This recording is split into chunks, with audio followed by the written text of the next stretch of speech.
राधा स्वामी जी, बाणी बाणी बाबा शेख फरीद साहिब जी। आज की सत्संग वीडियो का विषय है सचखंड पहुंचने के लिए सहनशीलता सबसे ज़्यादा ज़रूरी क्यों है।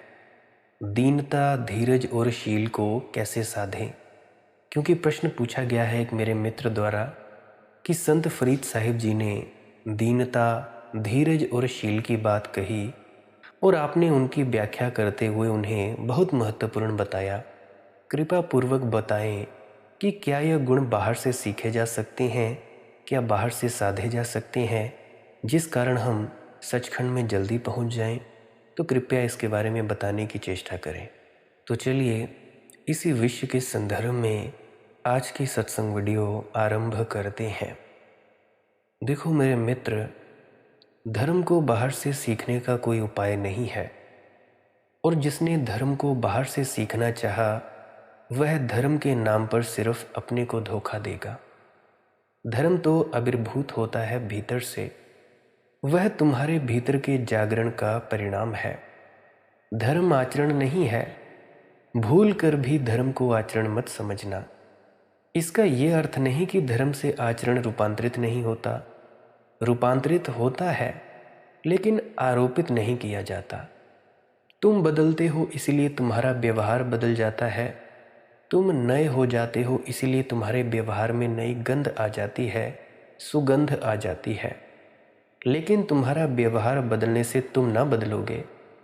तुम तुम्हारे व्यवहार से बहुत बड़े हो। तुम जो करते हो उससे तुम्हारा होना बहुत विराट है। तुम्हारा कृत्य तुम्हें न छू सकेगा।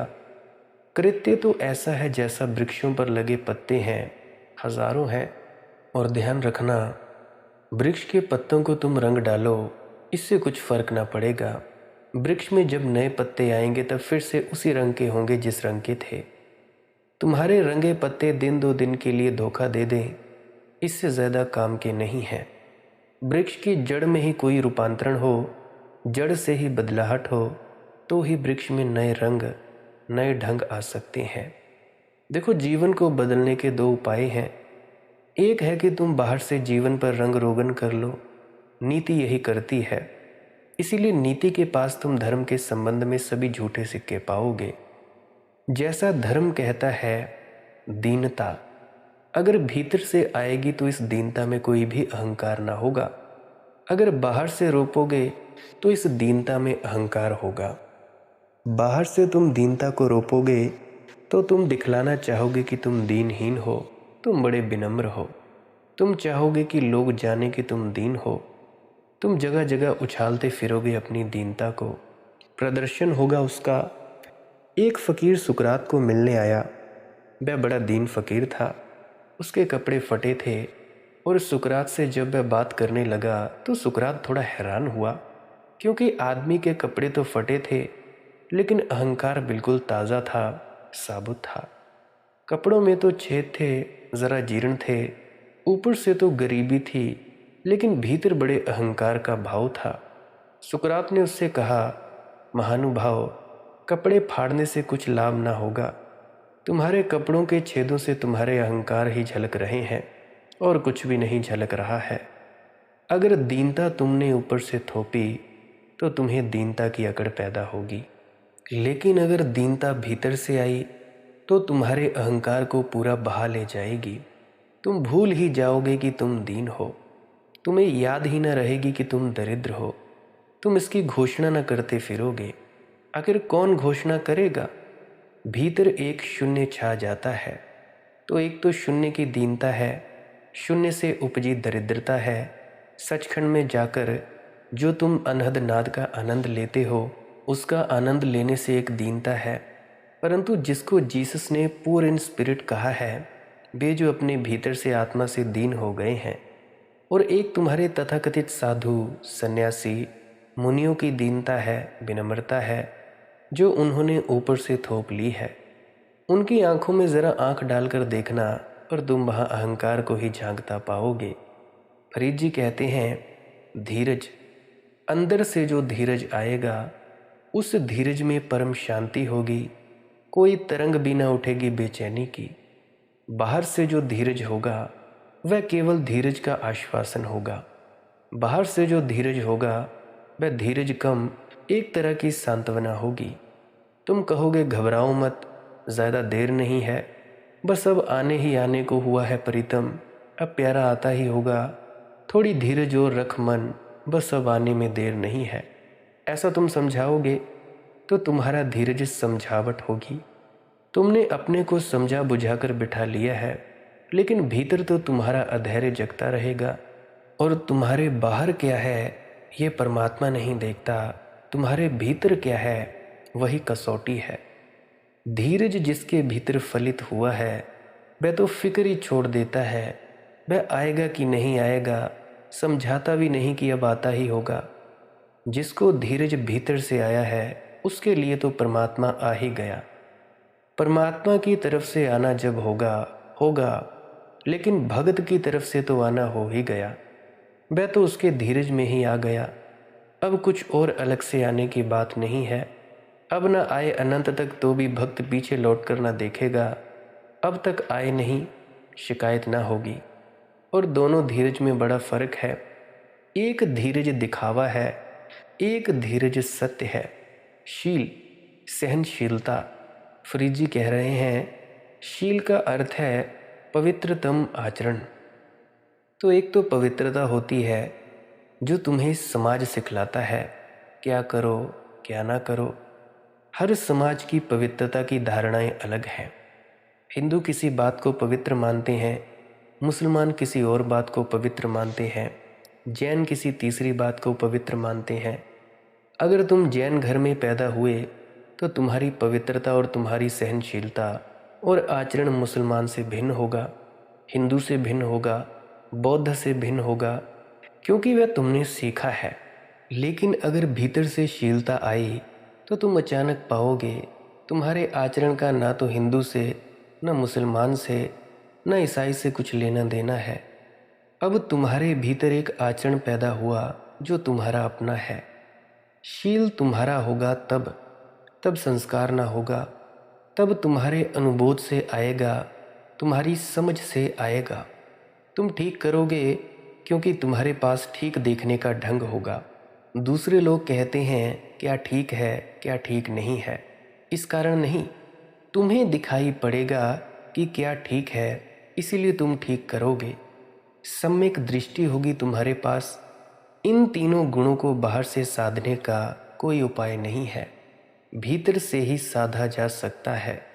बाहर से साधने का अर्थ है तुम उत्सुक हो कि दूसरे लोग तुम्हें कैसा मानते हैं।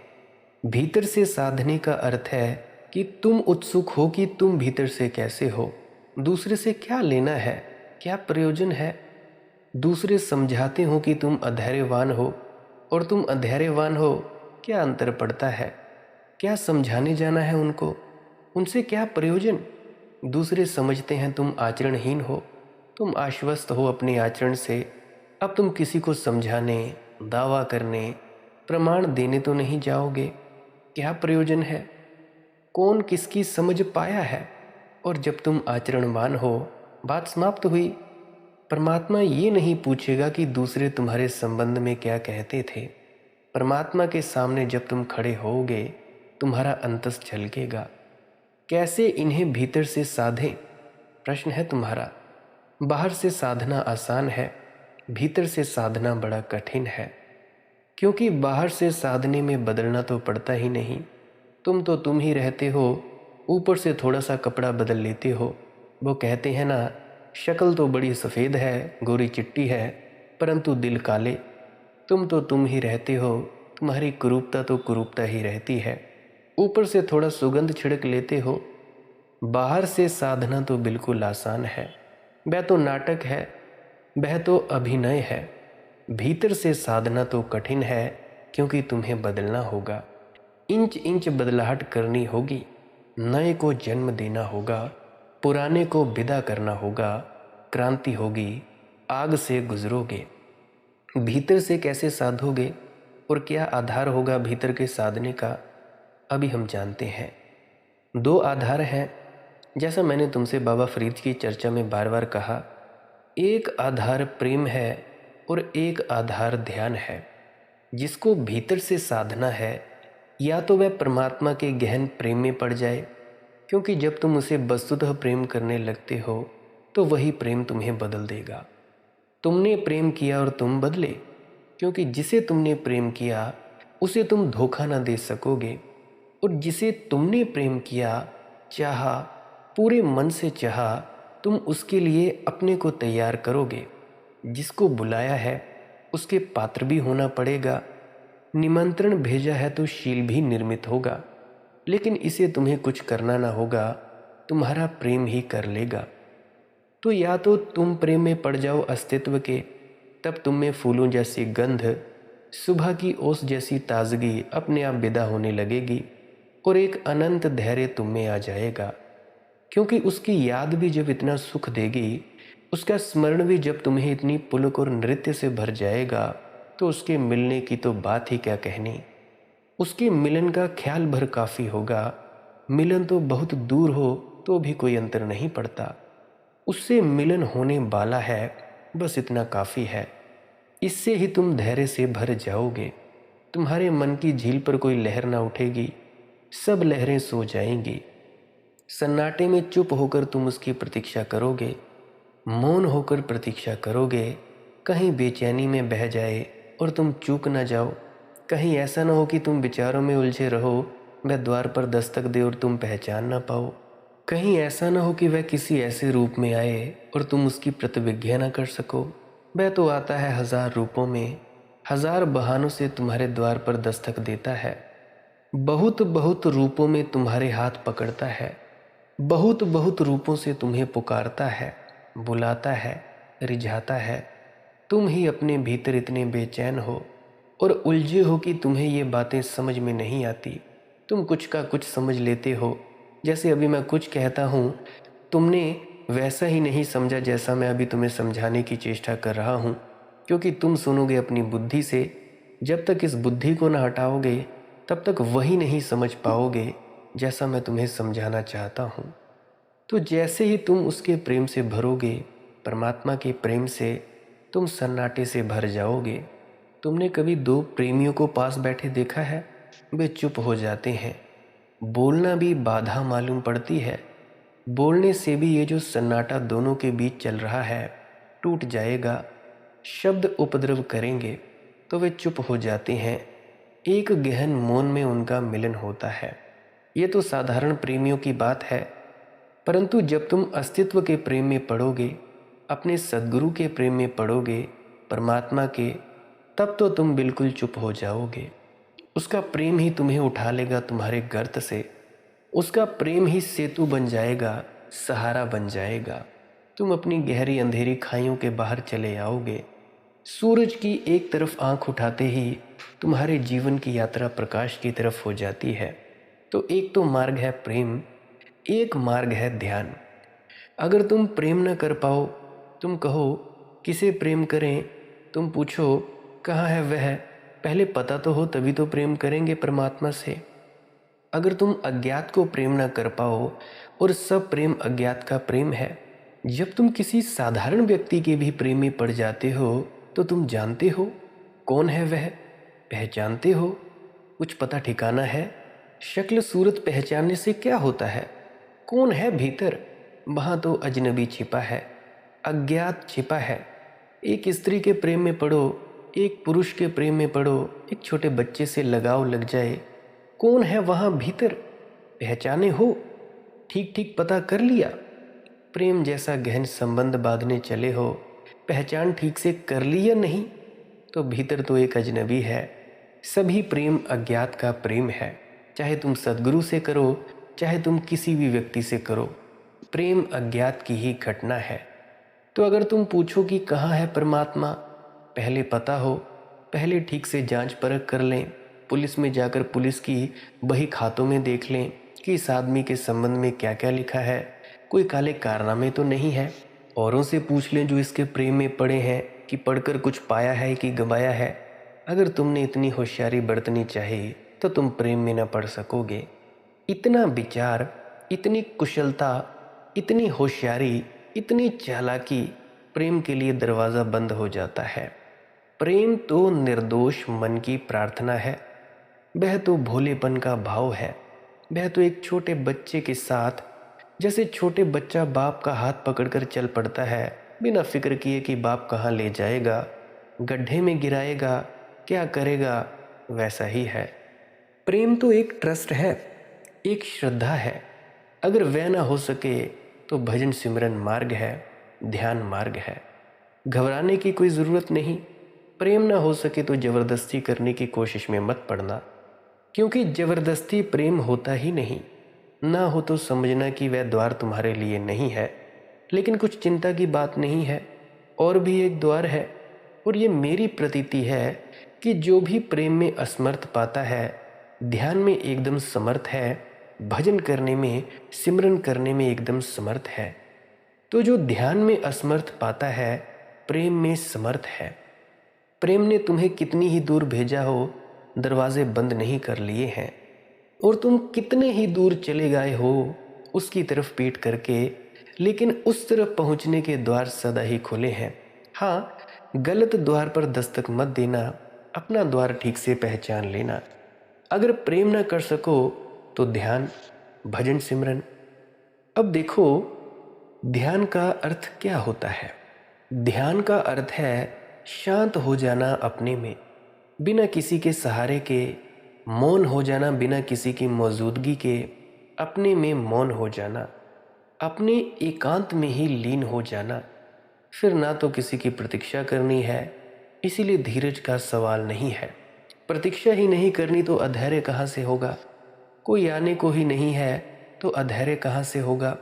तुम ही हो, तुम काफ़ी हो। बस इसी से धीरज पैदा हो जाता है। इसको धीरज कहना भी ठीक नहीं, क्योंकि इसमें अधैर्य को भी मिटाने की भी बात नहीं है। कोई आने को ही नहीं है, किसी के लिए तैयारी ही नहीं करनी है।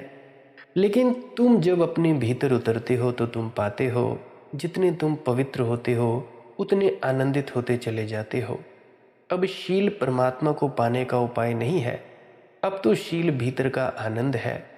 तुम जितने पवित्र होते हो उतना ही मधुर संगीत बजने लगता है अनहद नाद का। पवित्रता का गीत पैदा होता है, वह तुम्हें खींचता चला जाता है। शील बढ़ता चला जाता है, किसी और के लिए अच्छे होने के लिए नहीं, अपने ही प्रति अच्छे होने की बात है। और जैसे जैसे तुम शांत होते हो, शील बढ़ता है, सहनशीलता आती है, धैर्य उपलब्ध होता है। तुम अचानक पाते हो भीतर एक शून्य उतरने लगा। पूर्ण तो तुम्हें नहीं उतरेगा, क्योंकि तुम्हारी भाषा में, ध्यानी की भाषा में, परमात्मा का नाम शून्य है, पूर्ण नहीं। प्रेमी की भाषा में शून्य का नाम पूर्ण है, परमात्मा है। ये भाषा के भेद हैं, उतरता तो वही है। उसका एक नाम पूर्ण है, एक नाम शून्य है। ध्यानी जब उसे देखता है तो वह शून्य मालूम होता है। प्रेमी जब उसे देखता है तो वह उसे पूर्ण मालूम होता है। ये एक ही सिक्के के दो पहलू हैं। ये देखने के ढंग पर निर्भर है, तुम चाहे किसी भी मर्जी के ढंग से देख लो। इसलिए बुद्ध, महावीर शून्य की बात करते हैं। श्री कृष्ण, मीरा, चैतन्य पूर्ण की बात करते हैं। इनमें कुछ विरोध भी नहीं है, हो ही नहीं सकता। शब्द कितने ही विपरीत हों, इनकी अनुभूति तो एक है। तो या तो अपने भीतर उतरते जाओ, धीरे धीरे तुम शून्य होोगे, दीन हो जाओगे। लेकिन वह दीनता अहोभाव है। उस शून्य में कुछ भी न बचेगा, सब खो जाएगा। तुम परिपूर्ण दीन हो जाओगे, लेकिन उस दीनता से बड़ी कोई संपदा नहीं है। उस दीनता में ही धैर्य होगा, क्योंकि ना कहीं जाना है, ना कहीं कुछ पाना है। स्वयं को तो पाए ही हुए हो, वह मिली ही हुई बात है। वहाँ तो तुम पहुँच ही गए हो, वह मंदिर तो सदा तुम्हारे साथ ही था। तुमने आंख ना फेरी थी उस तरफ, बस इतनी ही बात थी। अब आंख देख ली मोड़कर, पहचान गए, अब धैर्य है, धीरज है, संतुष्टि है। अब एक सहनशीलता की सुगंध उठनी शुरू होती है। तो चाहे प्रेम, चाहे ध्यान, पर घटनाएं भीतर से बाहर की तरफ बहेंगी। चाहे तुम प्रेम कर लो, चाहे तुम भजन सिमरन कर लो, बाहर से भीतर की तरफ नहीं घटना घटेगी, बाहर की तरफ बहेंगी भीतर से। जैसे गंगोत्री से गंगा बहती है, ऐसे ही तुम्हारे भीतर की गंगोत्री से गंगा बहेगी तुम्हारे जीवन की। गंगा गंगोत्री की तरफ नहीं बहती है तो बाहर से तुम्हारे भीतर के स्रोत की तरफ आचरण न बहेगा। वैसा आचरण पाखंड है और वैसे आचरण से कोई कभी रूपांतरित नहीं होता। उल्टे जो समय रूपांतरण के काम आ जाता वह व्यर्थ गवा दिया जाता है। हाँ, पाखंड से तुम चाहे दूसरों को धोखा ले लो, अपने को धोखा न दे पाओगे। और जिसने अपने को धोखा न दिया वह व्यक्ति आज नहीं कल क्रांति में से गुजर ही जाएगा और सचखंड में पहुंच ही जाएगा।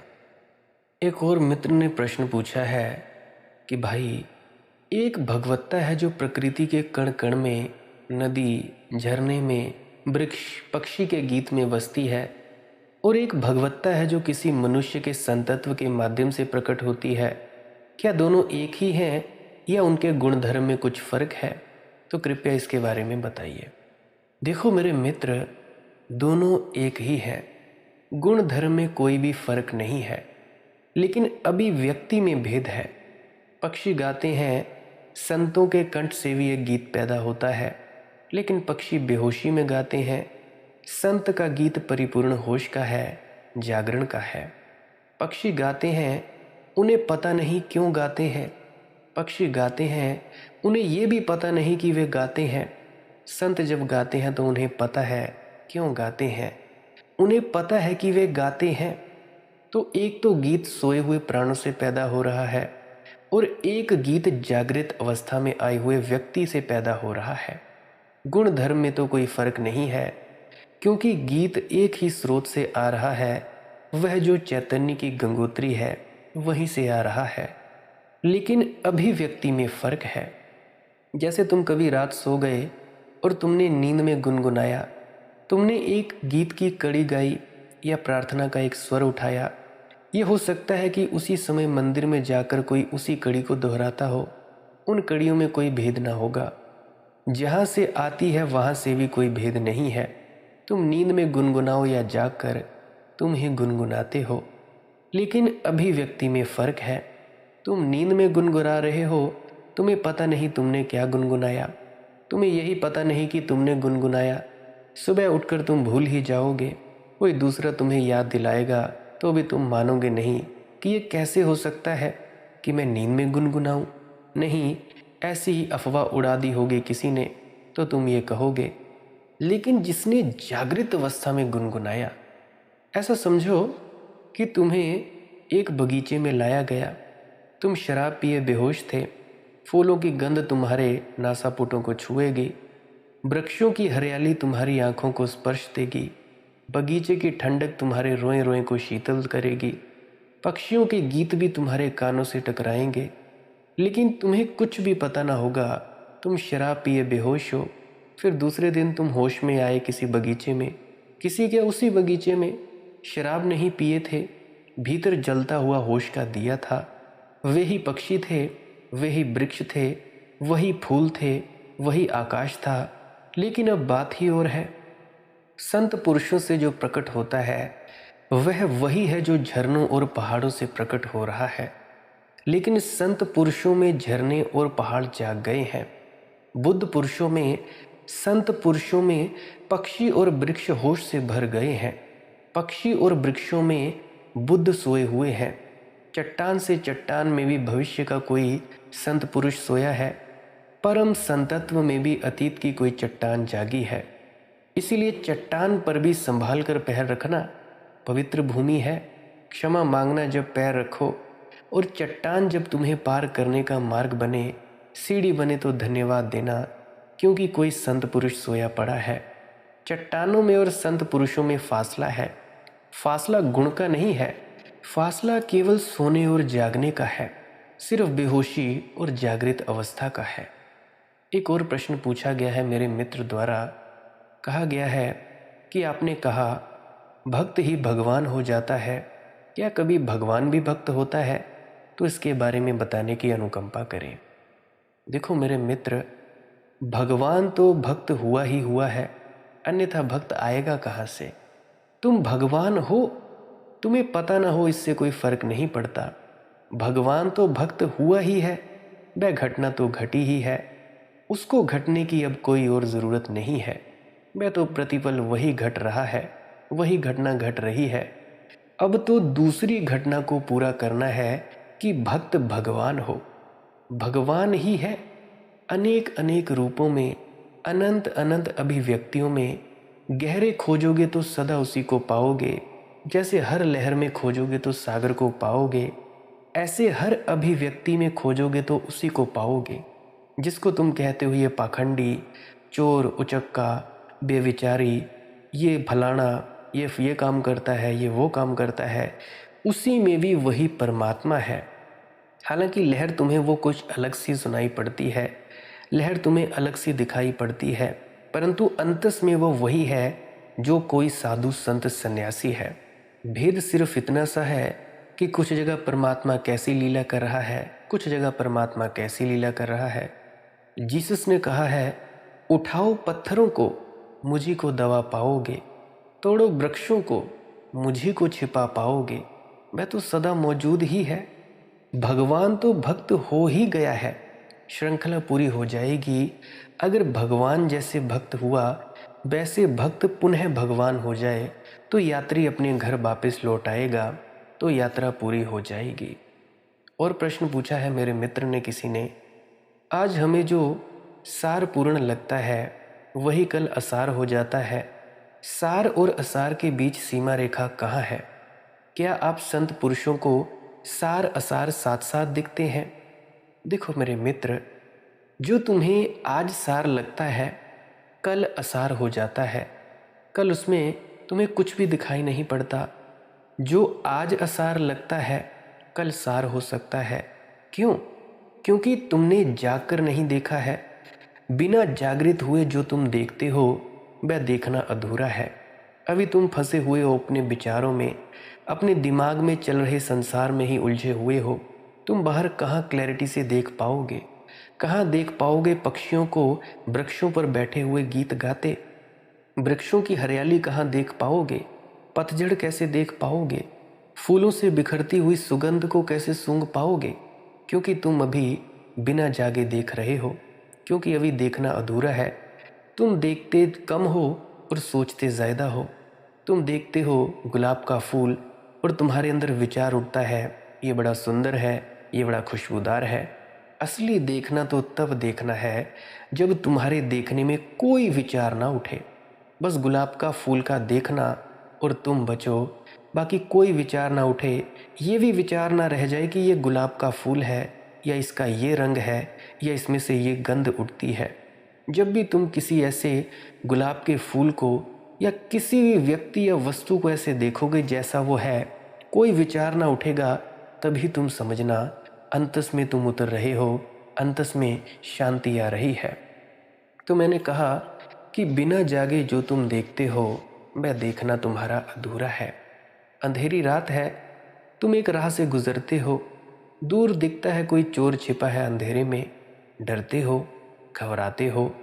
वही प्रतिक्रिया होती है जो चोर को छिपे देखकर होगी। रास्ता निर्जन है, निकलना ज़रूरी है, पार तो होना है। छुरा निकाल लेते हो, संभल जाते हो, पिस्टल निकाल लेते हो, हमले की तैयारी कर लेते हो। लेकिन जैसे जैसे पास आते हो पाते हो कि नहीं, चोर नहीं है, वह तो वर्दी पुलिस वाले की मालूम होती है। कोई पुलिस वाला खड़ा है। तुम अपनी बंदूक या छुरे को वापस रख लेते हो, फिर निश्चिंत चलने लगते हो, गीत गुनगुनाने लगते हो, कोई डर नहीं है। और पास आते हो, पता हो कि पुलिस वाला भी नहीं है, वृक्ष का ठूंठ है, अंधेरे में धोखा हो गया। फिर बिल्कुल पास आ जाते हो, फिर वृक्ष छूकर देखते हो, टॉर्च जला लेते हो मोबाइल की, सब तरफ से पहचान लेते हो। अब कोई फर्क ना पड़ेगा। अब तुम दूर भी चले जाओ और फिर अंधेरे में तुम्हें भ्रम होने लगे कि कहीं पुलिस वाला तो नहीं खड़ा। तुम खुद ही हंसोगे। तुम कहोगे वह ठूंठ है, कहीं कोई चोर नहीं छिपा है। तुम खुद ही हंसोगे।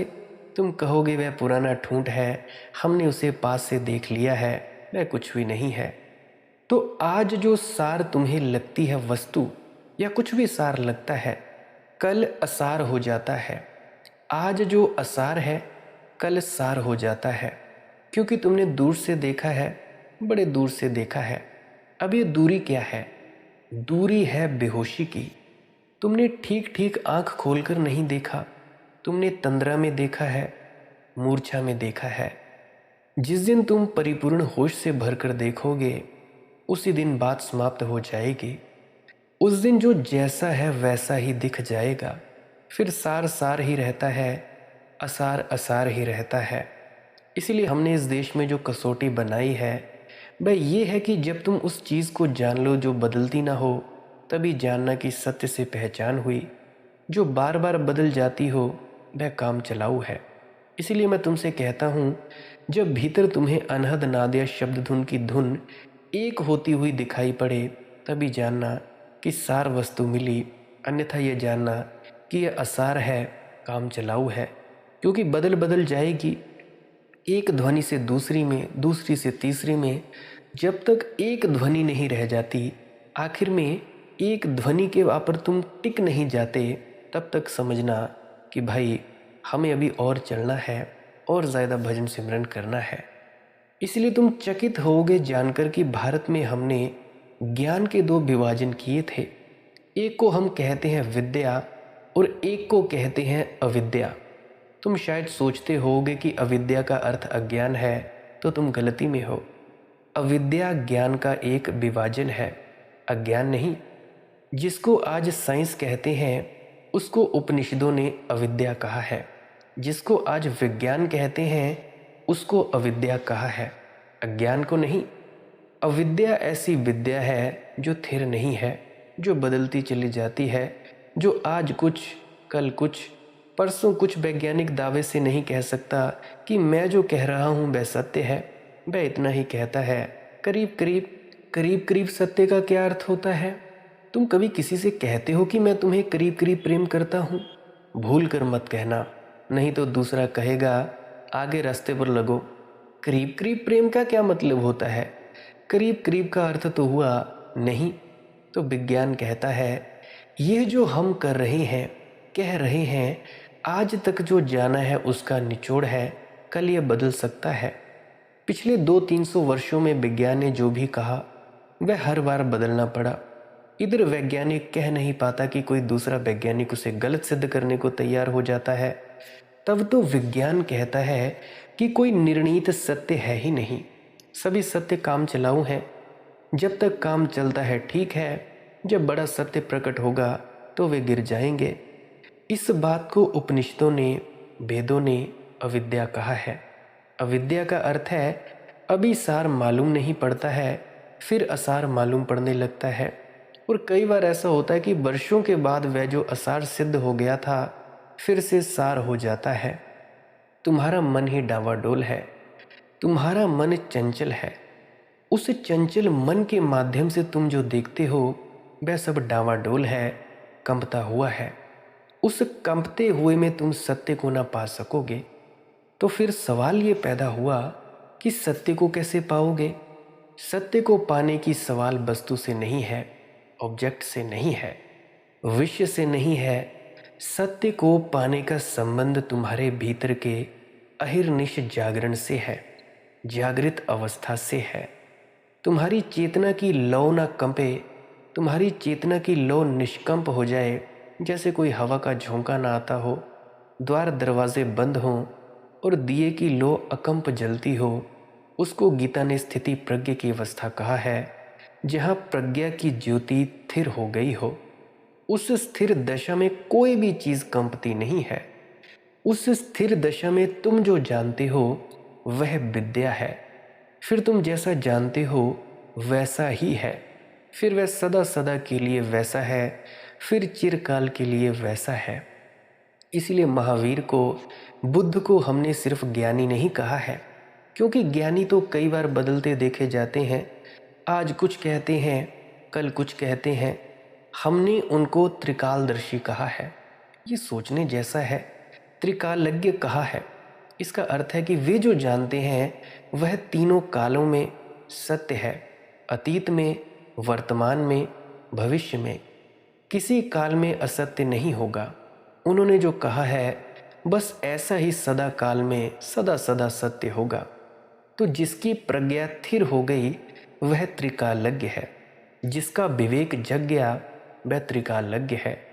उसका मतलब ये नहीं कि तुम उससे पूछने जाओगे कि मेरे घर पत्नी गर्भवती है तो लड़का होगा कि लड़की, तो वह तुम्हें बताएगा कि लड़का होगा।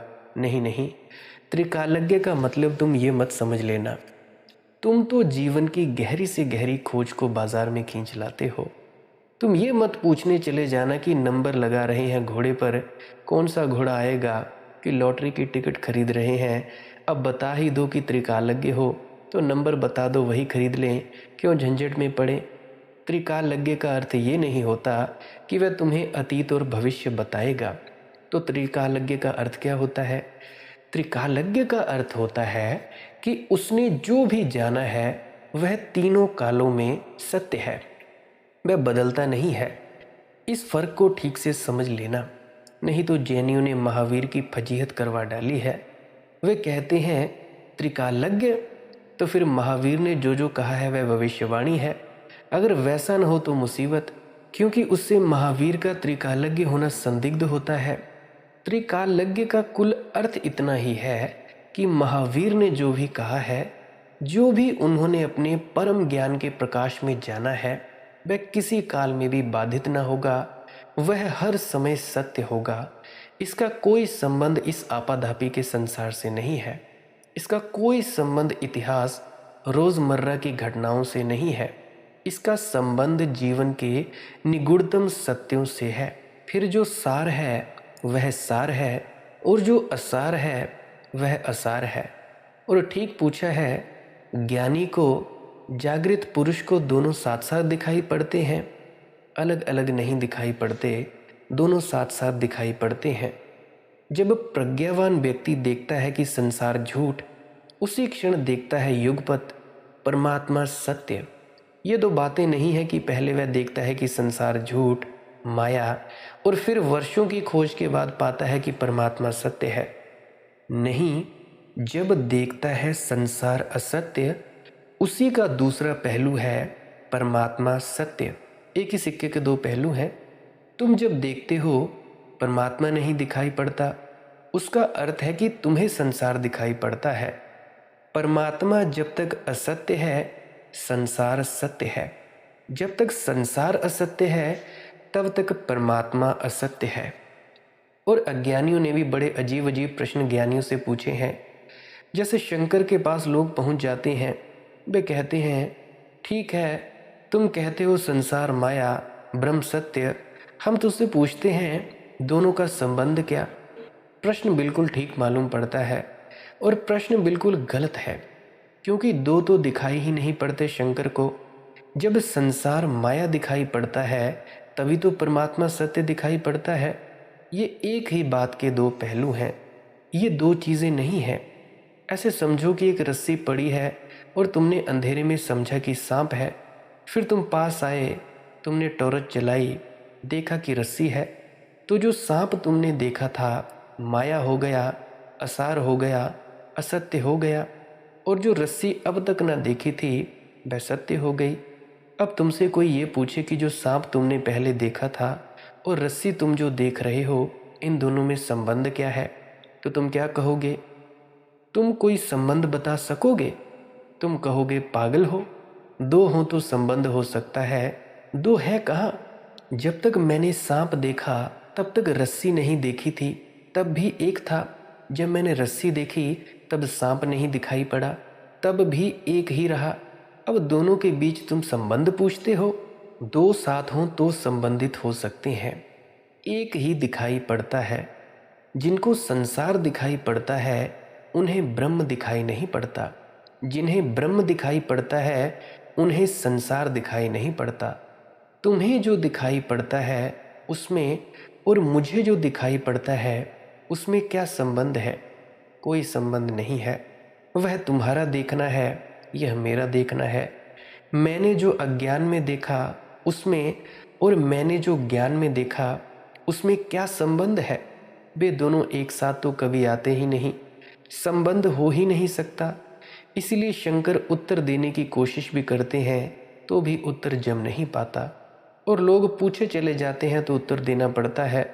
नहीं तो लोग सोचते हैं हमारी उपेक्षा हो रही है, उत्तर नहीं दिया जा रहा, और हम इतना कीमती सवाल पूछ रहे हैं, इतना महत्वपूर्ण, माया और ब्रह्म को जोड़ने वाला सवाल, और अगर जवाब ना दे सको तो कुछ कमी है तुम्हारे ज्ञान में, ऐसा तुम सब लोग सोचते हो। महात्मा बुद्ध शंकर से ज़्यादा हिम्मतवर हैं। शंकर ने तो कुछ ना कुछ जवाब दिए, किसी न किसी तरह समझाने की कोशिश की। महात्मा बुद्ध ने साफ कह दिया कि नहीं, ये सवाल ही मत पूछो, ये सवाल ही गलत हैं, उत्तर मैं ना दूंगा। भारत से बुद्ध का प्रभाव समाप्त हो गया। उसका कुल कारण इतना है कि भारत की आदत व्यर्थ के सवाल पूछने और उत्तर पाने की है। बुद्ध ने उस आदत का सहयोग न किया। लोगों ने कहा तो फिर इनको पता ही नहीं होगा, बुद्ध अज्ञानी रहा होगा। भारत पुराना पंडित है। यहाँ दुकान दुकान पर बैठा, पान की दुकान पर बैठा पान बेचने वाला भी पंडित है। यहाँ ब्रह्म ज्ञान तो घर घर में है। यहाँ हर आदमी को ब्रह्म ज्ञानी मान सकते हो, सभी को पता है, बिना जाने सभी को पता है। और जब बुद्ध ने कहा नहीं, इसका कोई जवाब ना देंगे, ये प्रश्न ही गलत है, तो लोगों ने कहा पता ही ना होगा इस आदमी को। अगर प्रश्न ही गलत है तो वेद में क्यों उत्तर दिया गया है, उपनिषद में क्यों उत्तर है, सदा ज्ञानी उत्तर देते रहे हैं। ये आदमी कहता है प्रश्न गलत है, मामला मालूम होता है इसे उत्तर पता ही नहीं है, और हमें पता है उत्तर और इसको पता नहीं है। तो महात्मा बुद्ध का प्रभाव भारत से उठ गया। उसका कुल कारण इतना ही था, महात्मा बुद्ध ने भारत की पांडित्यपूर्ण मनोदशा के साथ कोई सहयोग न किया। जब असार दिखता है तभी सार दिखाई पड़ जाता है। तो सार और असार दो चीज़ें नहीं हैं, एक ही प्रकाश का अनुभव है। एक चीज़ असार हो जाती है तो दूसरी चीज़ सार हो जाती है। जो कल तक असार थी वह आज सार हो जाती है, जो कल तक सार थी आज असार हो जाती है। लेकिन अगर यह अनुभव निर्बाध हो, भविष्य में कभी खंडित न हो, तुम्हारी प्रज्ञा ने थिर होकर जाना हो, तो फिर शाश्वत होगा, फिर बदलेगा नहीं। मानी हुई बातें तो बदल जाएंगी, जानी हुई बातें भी बदल जाएंगी, सिर्फ जिए हुए अनुभव नहीं बदलते हैं। तो मैं तुमसे कहता हूँ, सत्य को जानना नहीं है, सत्य को जीना है, सत्य के साथ एक रूप हो जाना है। अनहद नाद शब्द धुन को जानना नहीं है, उसको जीना है, उसमें लीन हो जाना है। तुम्हारी प्रज्ञा स्थिर होकर सत्य हो जाए, तुम्हारी प्रज्ञा का कंपन खो जाए, ध्यानस्थ हो जाए, समाधिस्थ हो जाए। उस समाधि की दशा में जो समाधान तुम्हें मिलेगा वह किसी काल में, किसी लोक में खंडित नहीं होता है। उस अखंड को ही हम सत्य कहते हैं। अगला प्रश्न है, हमें तो सपनों से रहित जीवन रसहीन लगता है। जब सपना नहीं आता तो हमें बड़ा अजीब अजीब लगता है। पर आप जैसे व्यक्तियों का जीवन तो स्वप्नों से रहित है, फिर भी इतना रसपूर्ण क्यों है? देखो मेरे मित्र, तुम्हें जीवन रसहीन लगता है बिना स्वप्नों के, क्योंकि तुमने जीवन का रस तो जाना नहीं। तुम सपने का ही रस जानते हो और उसी से अपने को समझाए चले जा रहे हो। ऐसा समझो, तुम्हें भूख लगी है और तुम्हें असली भोजन मिला ही नहीं, तो आंख बंद करके तुमने सपने के भोजन किए हैं। सुस्वादु थे, खूब दिल भरकर खाया, खूब चबाया, खूब जुगाली की, अपने को धोखा भी दे दिया कि भूख समाप्त हो गई। लेकिन सपने का भोजन असली भूख को ना मिटा सकेगा। ये हो सकता है कि धोखा धीरे धीरे इतना गहरा हो जाए कि असली भूख ही लगना बंद हो जाए, लेकिन शरीर सूखेगा, कुंभलाएगा, और जितना ही शरीर सूखेगा, कुंभलाएगा और जीवन से जड़ें जितनी ही उखड़ी उखड़ी होने लगेंगी, उतने ही ज़्यादा सपने तुम्हें देखने पड़ेंगे, क्योंकि तब और सपनों की ज़रूरत पड़ेगी, ताकि तुम अपने को समझा लो कि नहीं, भोजन तो हम रोज़ कर रहे हैं, घंटों कर रहे हैं। जीवन झूठे भोजन से नहीं भरता और ना ही रस सपनों से आ सकता है। सपने तो जीवन में तुम जो रस चूक रहे हो उसके परिपूरक हैं, झूठे परिपूरक हैं, सच्चे भी नहीं। ऐसा ही है कि जैसे कि छोटे बच्चे को हम चूसनी मुंह में दे देते हैं, वह सोचता है स्तन है माँ का, वह चूसनी को चूसता है, सो जाता है। इससे कुछ पेट नहीं भरता, न पुष्टि मिलती है, न रक्त बनता, न हड्डियाँ बनती, लेकिन झपकी लग जाती है सोचते सोचते कि दूध पी रहा हूँ, सो जाता है। हमने बच्चे को धोखा दे दिया। बच्चा इस धोखे से कभी ना कभी संभल ही जाएगा, क्योंकि हमने दिया है। फिर जीवन में ऐसे भी धोखे हैं जो तुम खुद ही को दे रहे हो, उनसे जागना बहुत मुश्किल हो जाता है। तुमने कभी कुत्ते को देखा? सूखी हड्डी को चबाता है और बड़ा रस लेता है। सूखी हड्डी में कोई रस है ही नहीं। सूखी हड्डी से कोई रस निकल भी नहीं सकता। होता क्या है, जब कुत्ता सूखी हड्डी चबाता है तो सूखेपन के कारण, हड्डी की कठोरता के कारण उसके मुंह से खून निकलने लगता है। वह उसी खून को चूसता है और सोचता है कि हड्डी से रस आ रहा है। घाव बन रहे हैं मुंह में, हड्डी से रस नहीं आ रहा है। नुकसान हो रहा है, हानि हो रही है, घातक है। लेकिन कुत्ते को समझाए कौन? अगर तुम हड्डी छीनना चाहो, कुत्ता मरने मारने को उतारू हो जाएगा, क्योंकि कुत्ता सोच रहा है कि जो खून भीतर उसके कंठ से उतर रहा है वह हड्डी से निकल रहा है।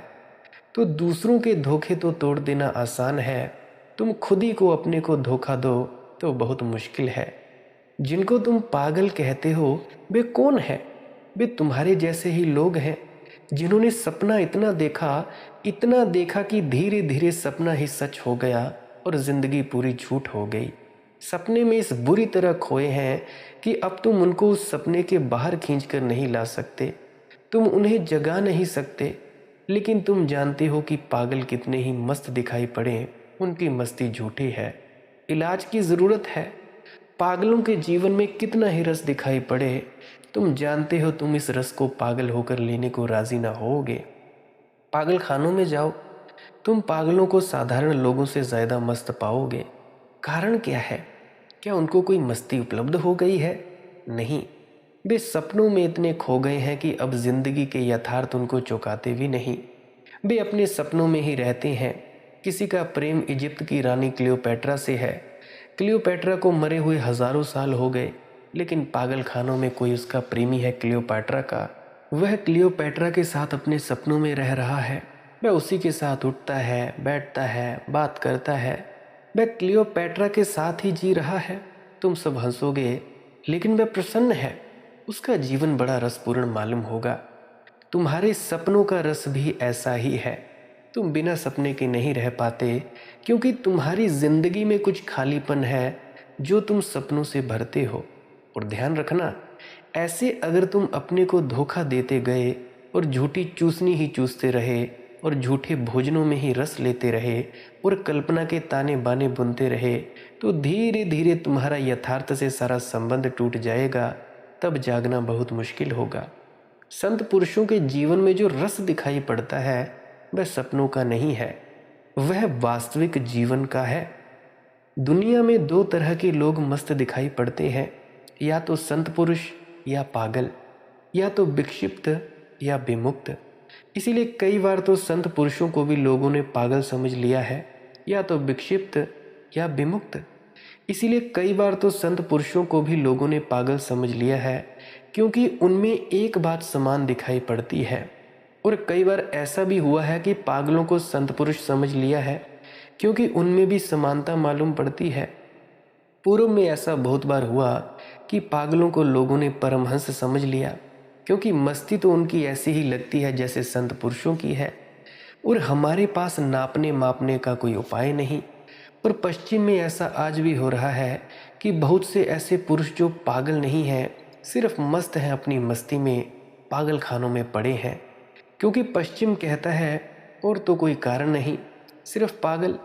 जैसे पूर्व में पागल परमहंस हो गए बहुत बार, वैसे पश्चिम में बहुत से परमहंस पागल खानों में पड़े हैं। होना उलट चाहिए, क्योंकि पूर्व में एक तरह की भ्रांति थी कि जो भी मस्त हो गया वही ज्ञान को उपलब्ध है। सभी मस्त हो जाने वाले ज्ञान को उपलब्ध नहीं होते। सभी ज्ञान को उपलब्ध हो जाने वाला मस्त जरूर हो जाते हैं, लेकिन सभी मस्ती को उपलब्ध लोग ज्ञान को उपलब्ध नहीं हो पाते। कुछ लोग तो नशे करके भी मस्ती करते हैं, परंतु ऐसा तो नहीं उनको ज्ञान प्राप्त हो गया। नहीं, बहुतों की मस्ती तो पागलपन की होती है, विक्षिप्तता की होती है।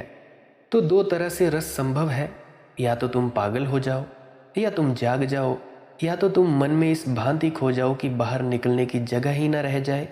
या मन बिल्कुल खो जाए और मन के लौटने का रास्ता न रह जाए, या तो तुम मन में खो जाओ या मन तुम में पूरी तरह खो जाए, या मन बिल्कुल खो जाए और मन के लौटने का रास्ता न रह जाए, या तो तुम मन में खो जाओ या मन तुम में पूरी तरह खो जाए। दो उपाय हैं, इन दोनों के बीच में साधारण व्यक्ति जीता है। ना तो वह पागल है, ना वह परमहंस है। वह थोड़ा थोड़ा यथार्थ भी देखता है, थोड़ा थोड़ा सपना भी देखता है। उसका जीवन बड़ी दुविधा का है। वह बीच में फंसा है त्रिशंकु की भांति। तुम भी सपने देखते रहते हो, दुकान पर बैठे हो, ग्राहक नहीं है। सपना आना शुरू हो जाता है कि अचानक रास्ते पर करोड़ों रुपए की थैली मिल गई पड़ी। अब तुम जानते हो, तुम भली भांति जानते हो कि क्या पागलपन सोच रहे हो। कई बार तुमको समझ में भी आ जाता है कि यह क्या पागलपन है, लेकिन फिर भी रस मालूम होता है और सोचते हो कि चलो कोई हर्जा नहीं, क्या करोगे अगर करोड़ रुपए मिल जाए। तो तुम मकान बना रहे हो, सपने में महल खड़े कर रहे हो।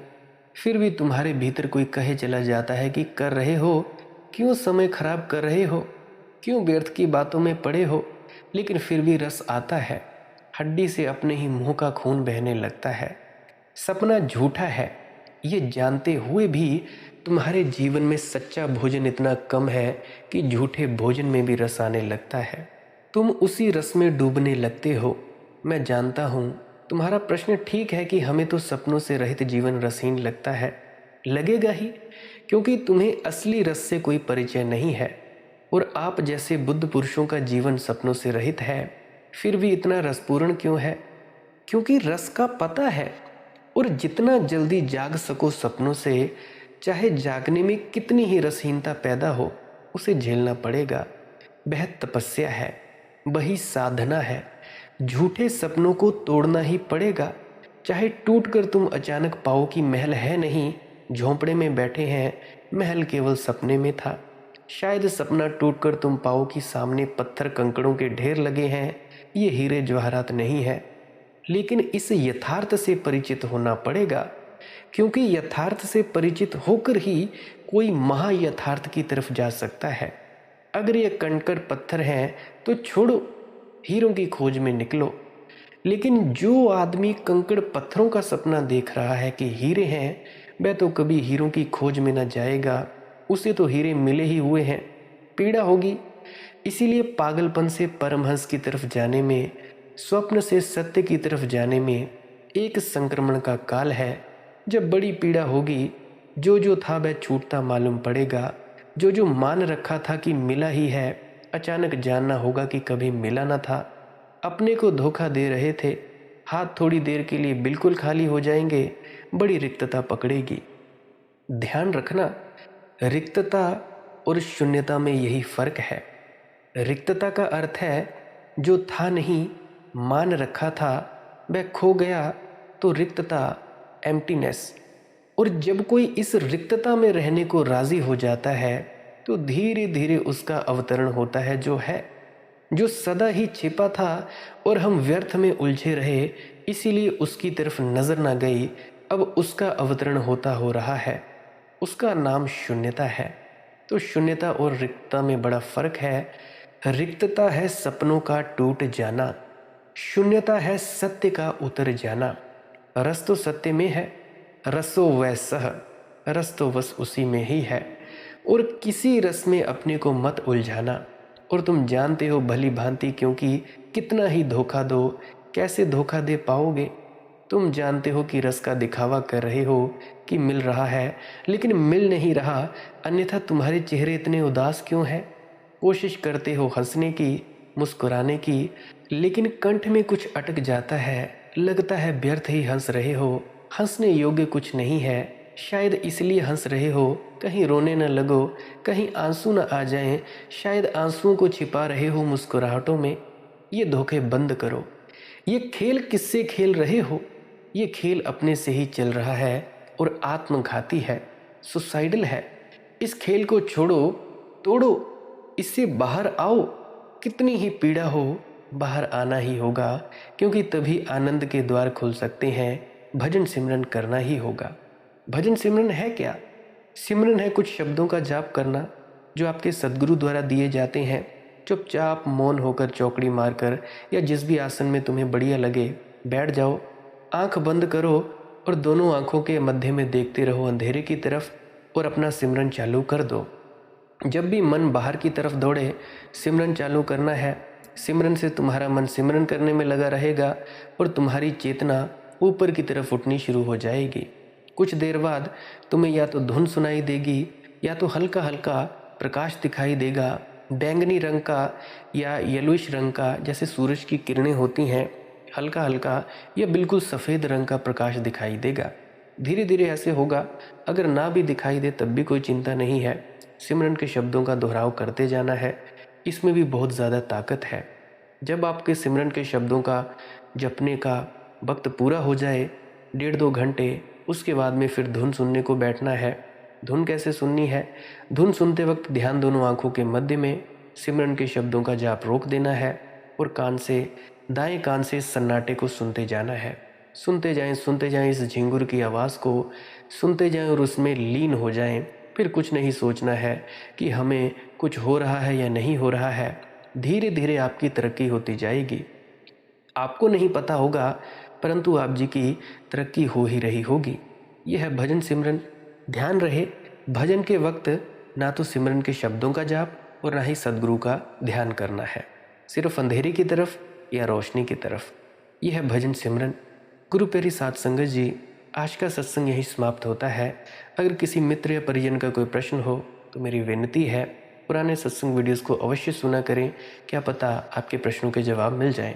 फिर भी आप कमेंट सेक्शन में लिख सकते हो या टेलीग्राम, इंस्टाग्राम, फेसबुक, वहाँ पे सर्च करें माले की मौत सत्संग।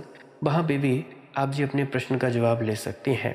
आपकी अपनी अपनी मौज, जैसे दिल करे वैसे पूछ सकते हैं। और मेरी एक और विनम्र प्रार्थना है कि पुरानी सत्संग वीडियोस को अवश्य सुना करें।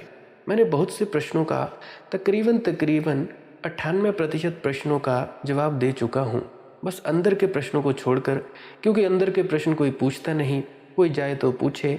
मैं तो इसी इंतज़ार में पड़ा हूँ कि अंतस के प्रश्न कोई पूछे, फिर मुझे थोड़ा बताने में मज़ा आए।